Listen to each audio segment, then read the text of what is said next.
Hello everyone and welcome to AceOSCE's video for today. Thanks for joining me, Alicia. Today's video is going to be about a few important points that we may forget or we may oversee in the questions that we get in our evaluating exam or before we give our answer for the OSCE case. There are a lot of questions to be asked and there's a lot of information that we see in the evaluating exam questions. Sometimes we get confused, sometimes we forget to ask in OSCE stations. So this is the quick video that outlines all the OSCE abbreviations and important points to read for your questions in your evaluating exam. In people who are giving their OSCE exams, you would know that you have cases where you have patients coming in for your recommendations, even counselings, for any concerns that they may have, and they expect you to help them out. And then again, you have your questions in the evaluating exam, especially case-by-case questions, which have one case and multiple questions related to that specific case. Now those have a lot of information, patient's age, patient's medical conditions, their medications. It is sometimes hard for us to process all of that together, or maybe we forget to see these important points or clues in the question that help us to decide the right answer. So here at AceOSCE, we've developed a quick mnemonic to help you guys make sure that you ask all the right questions and don't forget to ask any important ones in your OSCE cases. And keep in mind these important points before you give your answer in the evaluating exam and read through the question carefully. Let's have a look at the mnemonic.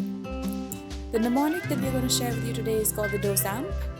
Each specific alphabet stands for some information that we must gather from the patient before we give a recommendation in our OSCE cases or before we answer or select our correct option in the evaluating exam. The first thing to keep in mind is the drugs the patient may be taking. So any ongoing therapy, acute or chronic, we should know this information before we give our recommendation to the patient in the OSCE case or look for the correct answer in our evaluating exams.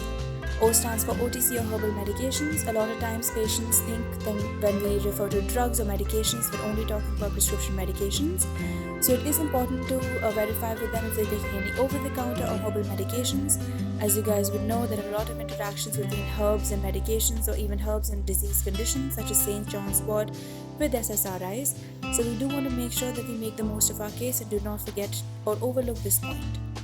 S stands for smoking status or alcohol consumption. Really important when we are doing a meds check in an OSCE case or as a non-pharmacological measure for, say, for example, hypertension control. So, limiting alcohol consumption would be something that you want to look at or briefly circumvent when you're counseling a patient. So knowing this status is important. A stands for allergies, both medicinal and non-medicinal. So non-medicinal would be pollen, seasonal allergies, cats, denders, plants, anything like that. Again, peanuts and other foods are also allergens, so we need to keep in mind of those. M stands for medical conditions, both acute and chronic. This can help us get clues to give us the right answer, or it may sway us from the wrong answers or giving the wrong recommendations. So very important to discuss ongoing medical conditions with the patient. And P stands for pregnancy or breastfeeding. As you guys know, a lot of medications are contraindicated in pregnancy or breastfeeding. So knowing this answer is really important to give your recommendation or choose the right answer. Let's get started and let's get the revision started, guys. For everybody who's trying to prepare for their OSCE cases or their OSCE exam that is upcoming, do reach out to us and let's get a head start and start preparing one-on-one cases so we know for sure that we are in the start. For everybody who's giving the evaluating exam, EE topic-wise classes will be starting and mini mock tests will open closer to the date of the exam. All the best, guys, and I'll see you in the next AceOSCE video.